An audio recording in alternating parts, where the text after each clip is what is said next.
Historiquement vôtre. Chaque jour, vers 5h-10, c'est l'incompréhension. Stéphane Bern a pourtant une tête de bon élève, voire de premier de la classe. Chaque jour, il se présente au quiz avec ses lunettes, ses stylos, ses crayons bien taillés. Il n'y a qu'une chose qu'il oublie à chaque fois, ses neurones. Je savais bien qu'il manquait un truc.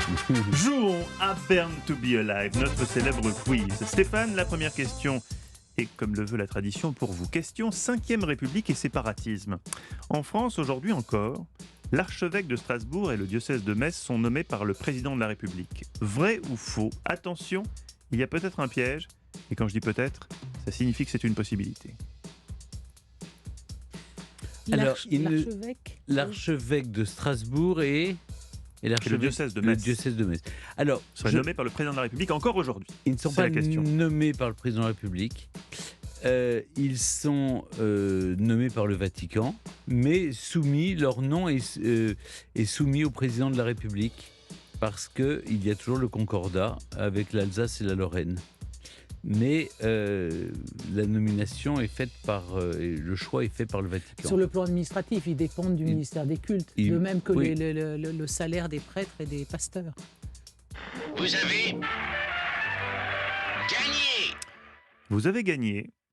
Et en cas d'égalité, ou si jamais vous êtes en retard d'un point au final, vous aurez même 2 points. Parce que vous nous avez donné la bonne réponse en déjouant le petit piège. C'est vrai, mais c'est faux à la fois. Vous l'avez parfaitement formulé, Stéphane. Alors je ne sais pas si je dois le répéter.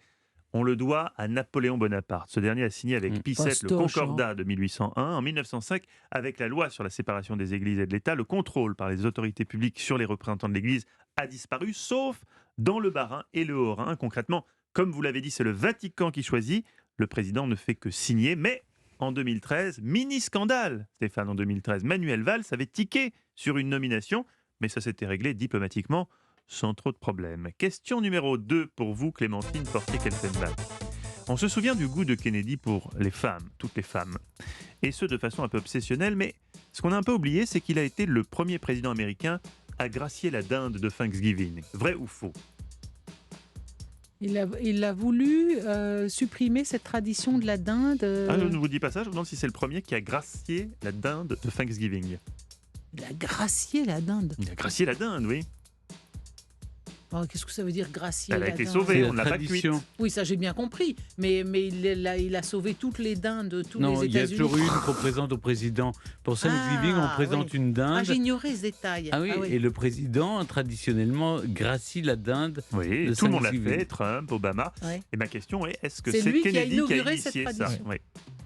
Oh, bon, écoutez, comme il avait vu le feu pendant la guerre, peut-être qu'il était extrêmement pacifiste ou qu'il a voulu inaugurer sa présidence par une grâce présidentielle. Je veux dire, oui, je ne connaissais pas cette histoire.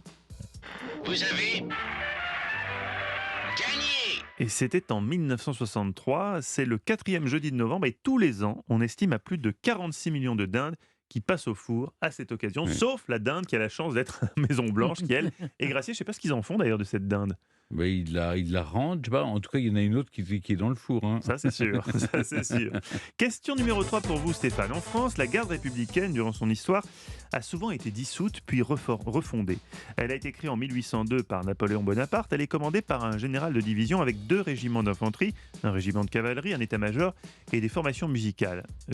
Ça suffit, je crois que j'ai dit assez de choses là-dessus. Vrai ou faux, la garde républicaine achète ses plumes au Moulin Rouge? Absolument pas.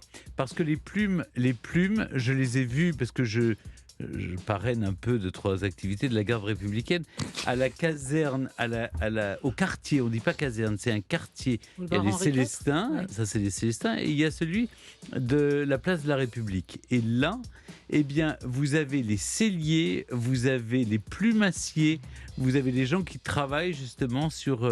alors que maintenant ils se fournissent chez le même plumassier. Ils ont le même plumassier, c'est ça que le Moulin Rouge, sans doute. Ils ont peut-être le même plumassier, mais ils ne se fournissent pas au Moulin Rouge.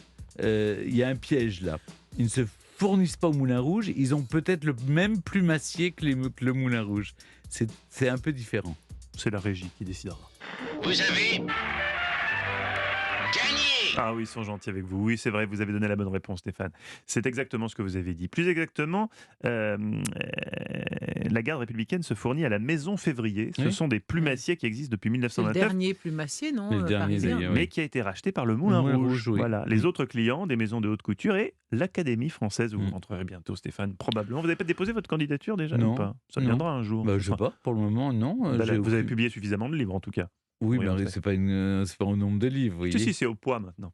Question numéro 4 pour vous, Clémentine Portier-Kaltenbach. Le 25 juin 1984 commence la construction à Bucarest, là où Stéphane avait acheté cette chemise à motifs, Merveilleuse, oui. des motifs dauphins. D'ours polaire. D'ours polaire, très Mm. très beau.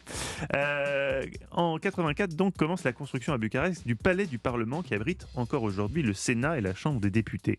C'est le deuxième plus grand bâtiment administratif au monde après le Pentagone. C'est pas la question, ça c'est vrai, je vous le dis.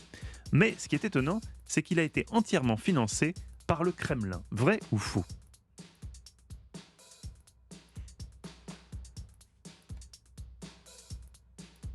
Il aurait été... Ça me paraît énorme quand même. Et Ceausescu a rasé des quartiers entiers pour construire ça. Il y avait, je crois, 7 ou 8 églises qui ont été... Là, vous qui êtes ont en train de fournir des éléments Non, de mais je réponse le sais, à ça. Clémentine. Tout ça, je le sais. Voilà, Ce elle sait. sur quoi... Non, mais ça, qu'il est rasé, on a tous vu des images de la ville rasée et de ce palais mégalomane. Mais la question, c'est est-ce que les soviétiques auraient financé de A à Z pour un pays frère? Bien sûr, ils étaient prêts à cracher aux bassinets. Mais est-ce qu'ils auraient financé l'intégralité de ce truc gigantesque? C'est ça qui me paraît étonnant. En même temps, si c'est faux, la question est un peu dépourvue d'intérêt. Donc, je serais tentée de dire que c'est vrai. Vous avez perdu. C'est le piège de tout ce jeu du quiz, c'est que certaines questions sont dépourvues d'intérêt. Pour vous piéger, effectivement. Non, en fait, l'objet de cette question était de vous révéler comment il avait été financé, ce qui s'était passé, mais visiblement, vous connaissez déjà cette affaire. Il a coûté, ce palais, l'équivalent de 40% du PIB de la Roumanie sur 5 ans. Incroyable. Voilà, donc il a fallu détruire une trentaine d'églises, vous l'avez dit, 7000 maisons. Il sera largement pillé durant la chute de Ceausescu en 89, mais aujourd'hui, il abrite le Parlement roumain. Et donc, il a été entièrement financé par le peuple roumain, en fait. Entièrement financé D'accord. par le peuple roumain, effectivement, sans complexe. C'est Stéphane qui remporte le quiz du jour. C'est une belle victoire, Stéphane. Et je sens que vous êtes ému puisque vous envoyez des textos, probablement pour dire à vos Je proches, peux dire- j'ai remporté J'ai le quiz. remporté le quiz. Victoire. Mais ça y est, voilà. tout le monde est... J'ai Non, éreinté- branchez-vous sur Europe 1. Ah oui, vous dites ça, oui. Branchez-vous pour célébrer ma victoire. Bah voilà. Bravo Stéphane.